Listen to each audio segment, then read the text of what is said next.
এই ছেলে, তুমি এখানে দাঁড়িয়ে বেয়াদবের মতো সিগারেট টানছো কেন? সরি আঙ্কেল, সরি, খুবই সরি।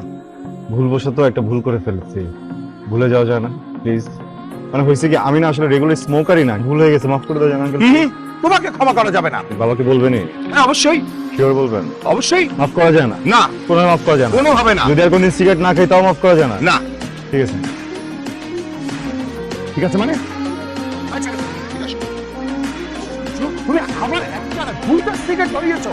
আমি মামা, মামা, এই যে সিগারেট যে খাইতেছি এটা বিল কে দেয়? আমার বাপ। আপনার আব্বা। অন্য কারো বাপের টাকা তো খাই না, তাহলে মানুষের তো গায়ে লাগে কেন? বুঝি না তো। এই ছেলে, এই কথাগুলো কাকে বলছো, কোন উদ্দেশ্যে বলছো? আমি কিছু বুঝতে পেরেছি। আমি মামা, এই মহল্লায় অনেকে মাইর খাইতো বুঝছো, হাজারে লোকে ভরে গেছে, খালি বাপের বয়সী এই জন্য মাইরটা খায় না। আঙ্কেল, আবার এখানে একটা সুতা আছে, ছেড়ে দিয়ে যাবেন? আপনার সামনে যে কি বলবেন? ছেলের সাথে দেখা হয়েছিল, কিচ্ছু ফিরতে পারেন নাই?